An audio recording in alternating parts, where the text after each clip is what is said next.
All right. You cannot minimize Zoom when you are recording this meeting. Okay. All right. So thanks for taking the time. This will be a quick one. All right. I just want to run through the 10K program that is starting next week. So beginner runners here. Louis is just coming back. So I tracked for the first time, and John's John wants to run his first 10K, so that'd be great if we can get you there. I just want to run through the program. If it gets a bit technical, don't worry about it, because I'll be guiding you through step by step. But this is a little bit more for if you're interested in, and you don't have to, but you know, I'm offering to show you how to train polarized, so using different metrics, different levels on your heart rate. Okay, so I'm just gonna start this presentation. I just want to check no one else here. Okay, so real quick,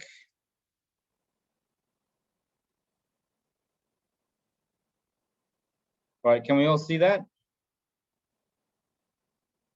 Can we all see that? Yeah. All right, cool. Yeah. This is like 10-minute slide, all right?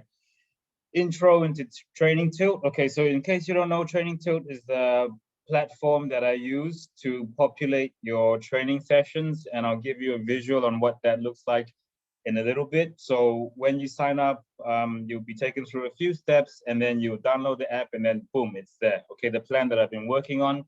The plan comes in 3 levels. Okay, so depending on where you're at, and if you're not sure, you can always ask me what my impressions are.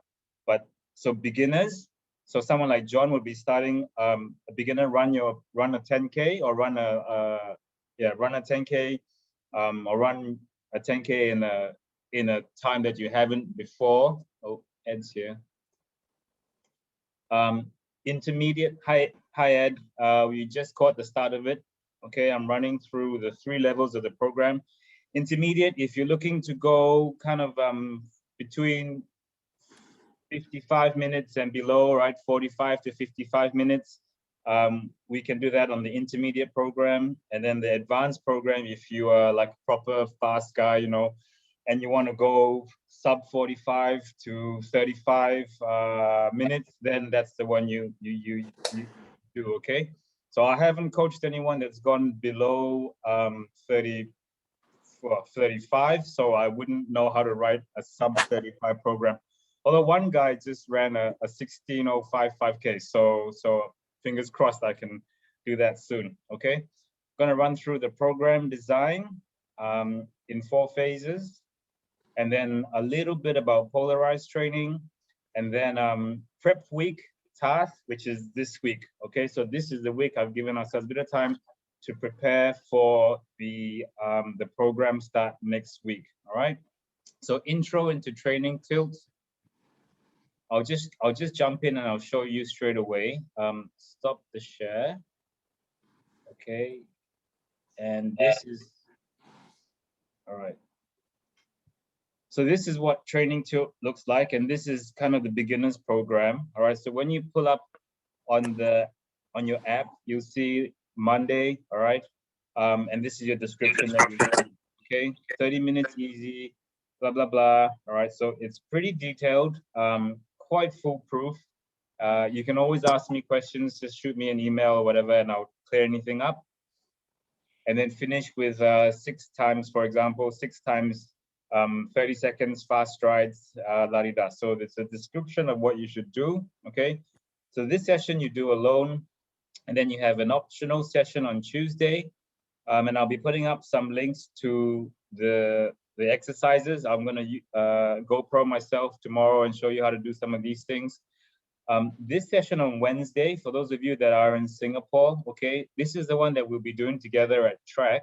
So you're welcome to join us, you know, every Wednesday for 12 weeks, because this is your quality 1 session of the week. So the kind of the important one that, well, they're all important, but the one that helps if you have buddies to run with, okay? It's probably the one of the tougher ones of the week, all right?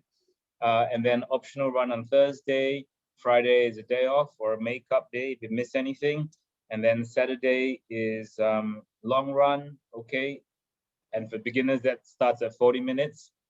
And then Sunday is a rest. Okay, so this is just kind of what training looks like, just to give you a visual.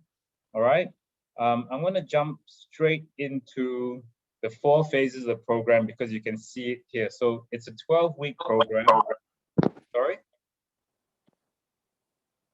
Okay, if you have questions, you can jump in or you can ask later, no problem. It's a 12-week program. And the best way to phase 12 weeks is especially if you're coming into structured training, is to have 4 phases of 3 weeks each, okay? So the first phase here, and on Monday of each week, I've just put a box here so you know kind of where you are at in the program. Foundation phase, all right? So the goals of the first 3 weeks really quite simple. It's just to set a routine of running. So for you, Mark, that's just to head out and go for a jog, like 2 to 3 times a week, and follow the sessions that are written out. Okay, it's mostly easy volume because this is going to help kind of condition your legs to the harder running that we're going to be doing later, right? Yeah, so there's touches of speed and strength, but really like 30 seconds at a time, minute at a time. So nothing that's going to cause injury at this point, okay, or any point of the program, okay. I guess the important thing is in this phase is to learn to recognize signs of fatigue, because if you're ramping up from 1 or 2 runs a week and doing 3-4 runs a week, that's going to have a toll. So how are you going to adjust to accommodate, to eat better, or to sleep better, or to start get on the foam roller, that sort of thing. Okay, so that's phase 1, which is week 1, 2, and 3. All right. Phase 2. So across all levels of the program, the phases are the same. Okay, it's just the volume and the intensity are different between beginner, intermediate, and the advanced program. Okay. Phase 2 is called early quality, and we're just building on the speed work from previous phases. So in phase 1, you might be running 200 meters hard. In phase 2, early quality, I'll just push that up to 400 meters, okay?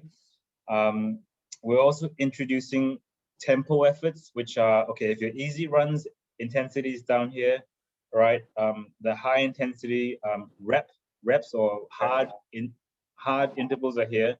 Tempo is here, okay? So I'm just trying to get you to understand how to hold a moderate pace, okay? A lot of guys will shoot all out, or they'll be like jogging at walking speed, right? They have to. So it's important.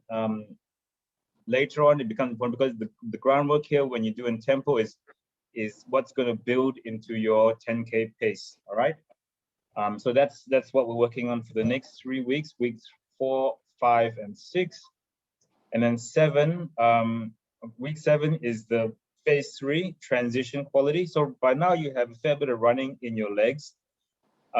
Should be enjoying it, starting to feel good. Okay, now phase 3 is the most demanding phase, and we're taking away a little bit of the full-on speed work stuff, okay, and I'm extending the tempo efforts, right?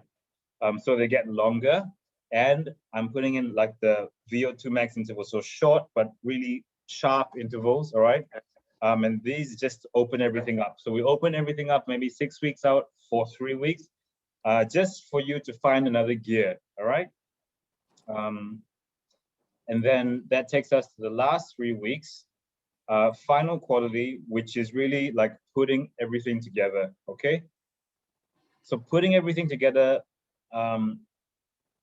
learning, getting confident and learning how to pace for that 10K effort on the 5th of June, all right? So there's a slight drop in the overall training load. We kind of want to freshen you up. And if you notice, I've taken away the strength work for the last 3 weeks because the strength work that we've done has been done and it's not going to disappear. And the sessions that we run in this last phase, we just want you to feel real good, feel, have a nice flow, a good rhythm in running. And for these sessions like this Wednesday 10K prep, and on Saturday another 10K prep, for them to be confidence building sessions for you. Okay, so that's training tilt, and that is the four phases of the program. Okay, so pretty simple, right?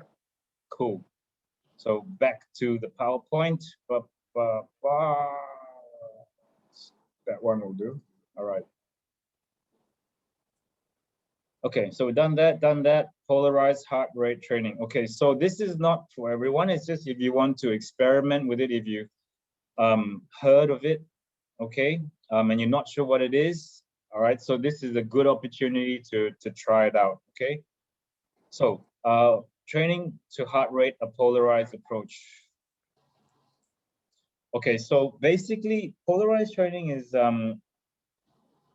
it's across the board, like it's known to be the most effective way to build fitness in endurance sports, whether it's triathlon, swimming, rowing, cycling, running. All right, there've been a lot of studies done on elite athletes, amateur age groupers, and all that, and by and large, the best results that have come out when you do a bulk of your training, so 80 to 90% at an easy effort, and 10 to 20% at a hard effort. All right, so that's the concept, that's the principle, but the tough part really is where to draw the line and say, okay, up to this heart rate it's easy, and beyond this heart rate is hard. Okay, because a lot of people and I've been on runs with people who say, oh yeah, this is really easy, and like for a fact it's not, because they're panting, and it's it's typically a bunch of topless guys running through McRitchie, and they're trying to hammer each other to bits and pieces, and oh no, this is easy, right? And by then you're just it ends in a sprint finish. Okay, so you kind of need to take your ego out of this, but you find that it's actually an elegant way to train. Okay, especially as we age up and we're more prone to injury, and it takes longer to recover. Like I've found, and my athletes have found, that when we did this properly, like when I tested them and we put, like the guys that really stuck to their heart rates and stuff, it takes a while. It took about 6 to 8 weeks, and at first it's a little bit frustrating because you're really, if you haven't developed that metabolic control, you really have to go really easy to stay below that first turn point. Okay, and you think you're wasting your time and you're plodding along, so, oh man, this is ridiculous. But then what happens over the course of 4, 5, 6 weeks is the pace at which you run at that heart rate, right, will start to increase, and you get faster and faster and faster. All right, and then those are the first signs that we're looking for. Okay, it's like it's working for me, and that will give you the confidence that polarized training. But you have to be patient, all right, and you need to stick to your heart rates. Okay.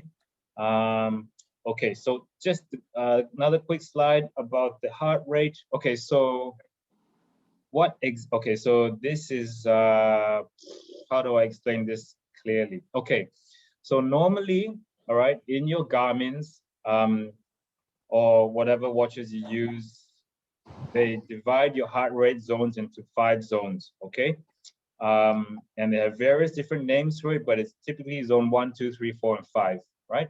So using the polarized approach, okay, there are 2 turn points, all right? The first, LT1, all right, and LT2 here.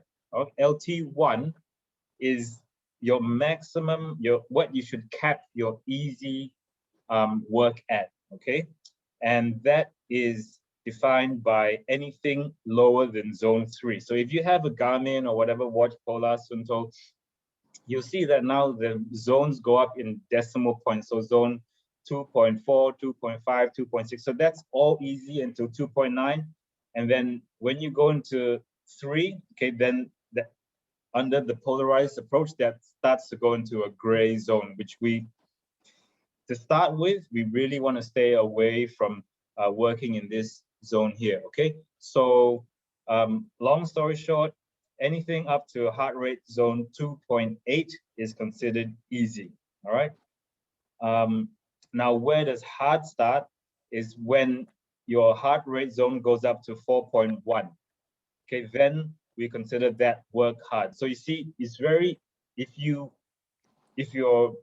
disciplined about it, then it's very easy to know when you're going hard enough and when you're going easy enough, right? The beauty of this polarized approach, I like it because often you don't need to go into like zone 5 for it to be considered hard, right? You can take it, you're training up to zone 4.5, 4.6, 4.7, and that's hard enough. 4.8 is hard enough. You don't have to smash yourself in zone 5 because that's the stuff that really takes a toll on your body and really needs that extra recovery, and you wake up, you know, a little bit sore, and then injuries start to happen when you are controlled by your ego and you want to beat the guy next to you and you're just thrashing it around the track, right? So in the program, it refers to things like LT1, right? The heart rate zones and all that. So it's all here, okay? Anything below LT1 is considered easy.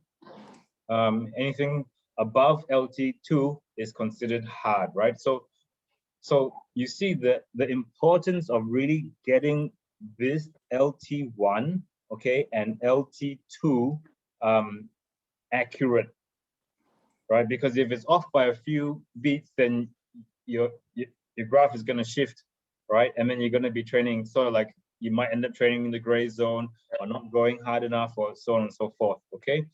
So LT1, LT2 are determined, well, chemically determined by blood tests. And how we do it is, I think I have a slide. Here we go. Okay. And this is why this week is a good week to do some field tests, all right? So LT1, okay, first up, couple of things. A lot of people will use the default 220 minus your age as your heart rate max. And that works for some people, okay? But for many people, it doesn't, because naturally naturally you might run a higher heart rate, or naturally you might run a lower heart rate, and then it throws it. So you know, you want to try and polarize, you want to do it properly, then you really need to have an accurate heart rate max test, which is one of the things that I'm going to get you to do this week, or we can squeeze it in early next week, whatever, okay? And I'll run through how we get that, an accurate heart rate max for the run, because for the multi-sport athletes out there, like, just know that bike and run values, LT1 and LT2s are different, okay? So your LT1 on the run is not your LT1 on the bike, okay? So heart rate at LT1 for the run, we use 75% of your heart rate max. So you get the heart rate max number, and then 75% of that, or 86% of LT2. Okay, so like for you guys, to make it easy for you, if you just do the field test and you send me your results on email, like I've got my tables and my algorithms and stuff, and I'll just plug it in and then I'll send it back to you, what your training zones are. What you need to do is you got to go into your watch and then just calibrate it manually. All right, so you got to turn off the Garmin auto zones, and then you have a very accurate, very nice heart rate zone 1 to 5. And so you know, when you see you're running, all right, zone 2.8, you know confidently that that's proper easy, okay? So we need to set that right. Same with LT2. LT2 here, okay, and this is, we derive this from your 20-minute time trial effort. So basically that's your heart rate for your best 20-minute time trial effort, okay? So if you're just starting out and you're not super fit, you know, don't think you're gonna go out there and be able to smash it. Just do your best for a 20-minute effort, and make sure to lap your watch at the start and at the end of that, because someone has already done a heart rate test and had a great run, and then realized that their heart rate monitor wasn't working, right? So yeah, he's a fool, okay? The other thing, just before I think I'm almost done, just the other thing is, we like I much prefer if you want to go polarized, you use the chest strap, because that signal is way more accurate than the one from your watches. All right. Now, if you're just new to the sport and you haven't got all the fancy stuff, that's fine. You can use the heart rate sensor on the back of your watch. Just make sure that you wear it sort of so that it's firmly attached on your skin.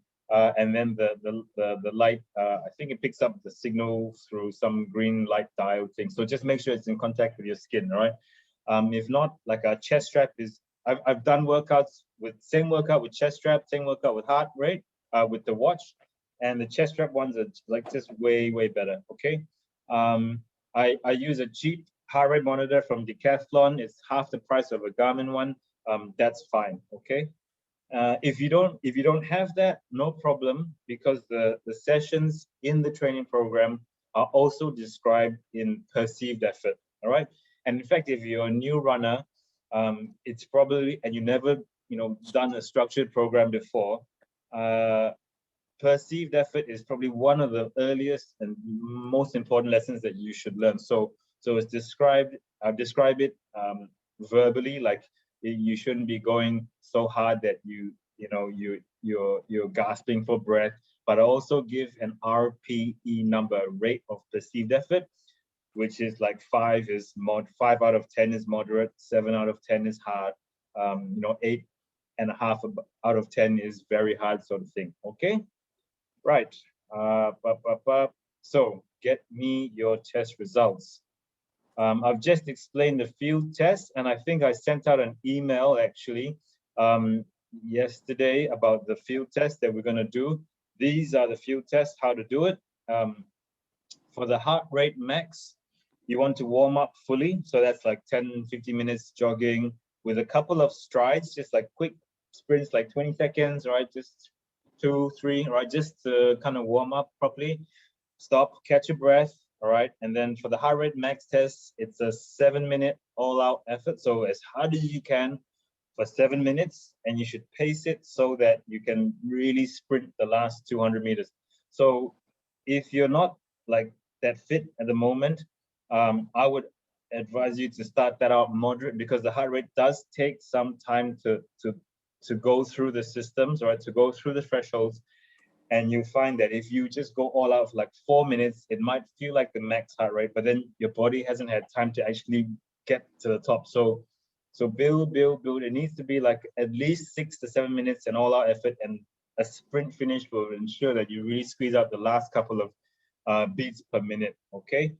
You can do that, or you can run hard up a hill, like I think even 90 seconds is enough. I put 2-minute hill repeat, but again, a full warm up. And then if you just kind of sprint and charge up the hill, find the steepest hill you can, all right, and charge up it for about 90 seconds, and do that 3 times. So the first one, you're building into it to kind of prime your body. And then you walk down really slow. Take your time, walk down, whatever, 3-4 minutes, okay, and then charge up again. So the second attempt is your actual heart rate max attempt, and you actually see that your heart rate will keep on increasing after you finish that hill repeat. So you keep pushing, hit the top, and then your chest is pounding, your heart's about to pop out your mouth, and then you see your heart rate go pop, and keep on climbing. Okay. So you don't really have to lap that. It will be on the data file, all right? And then the third repeat is just kind of a confirmation of the second repeat. Okay, so you do either or, but not both. I mean, you can do both, but no, just do one, all right? And then the lactate threshold heart rate, okay? It's a 20 to 30 minute time trial. So I've put 20 to 30 minutes there because of the varying ability levels. If you are quite a seasoned athlete, all right, you're already fit, then I would prefer you to do the longer one, a 30-minute, basically run as far as you can for 30 minutes, all right? But I'm looking for the last 20 minutes of that effort, all right? So you start it, and then you run for 10 minutes, and then you lap it, all right? And then you lap it again, at the end of that 20 minutes or the whole 30 minutes. So I only get the average heart rate and pace of the last 20 minutes of the whole 30-minute section. Okay, that's why if you're someone like Ollie, all right, if you want to do that test, that's what you need to do, okay? Because we need to get rid of the kind of the anaerobic power at the start, right? If you're new to this, you know, Edmund or John, right? Then 20 minutes, after your warm up, you probably just go straight into like a 20-minute time trial. And you just take that start and stop at the end of that. And then the average heart rate of that will be good, all right? Intermediate, do 25 minutes, okay? And then take again the last 20 minutes of that, all right? Okay, so the track sessions start next week, the official ones, but if you want to come to track tomorrow, I've had some requests to actually run the LTHR test, and I'm happy to do that for you, and we can do that tomorrow at track if you want. So come along. Okay, I'm just gonna stop sharing here. Cool. And I think that's it. Yeah, that's it. So cool, done. Half an hour. Any questions at all? Good, Mark. Shem, any strength training advice during this? Yeah, tool, is it? Yeah. Yeah, what's up? I'm saying any strength training parallelly also advice around this? 3 Strength months training. Yeah. Yes. So it's built in here.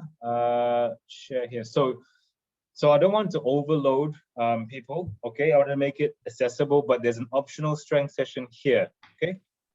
So this is the beginner program, and it says do this on any non-run day, right? So 3 exercises, 30 seconds rest after each one. So you can do 10 squat jumps, 10 push-ups, 20 crunches, 3 times through, and then so on and so forth, like planks, and then 7-way hips, and then bench side step-ups, blah, blah, blah. So I'm aiming to get these YouTubes out for you guys by the end of the week.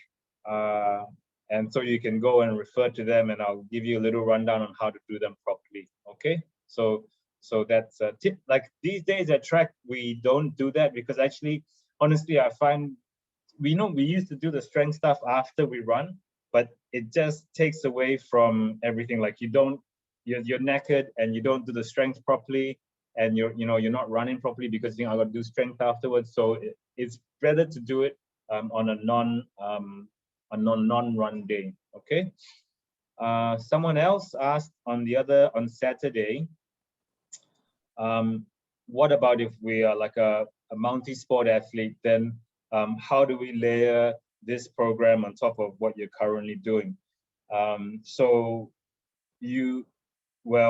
if we are really into running this like 10K PB, then you have to kind of dial back the cycling mostly. Swimming is a fantastic like way to pad out the low intensity work. That 80% swimming is really, because you can push quite hard at swimming and your heart rate still stays like below LT1. You can go moderate, and so swimming is a nice way to pad out your LT1 time. Okay.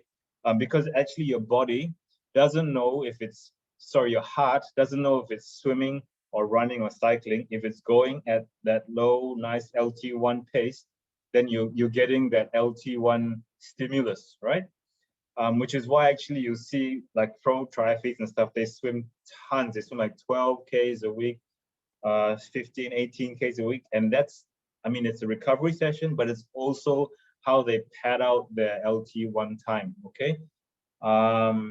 Okay, so in terms of biking, if you're doing like 2 hard sessions a week, I would kind of group that into one. So if you're doing 2 hard sessions on the trainer, then I would do a best fit kind of a session where it's like, you're hitting some strength and some tolerance, and then your other run, like I'm not going to take away your weekend ride because I know we love to run the weekends, but if you can use that to again pad out the LT1 time. So if you keep that low intensity, you're able to keep your ego in check and just chill and ride 2.5, maybe 3 hours, that should be okay, right? It will take away from your pure running performance.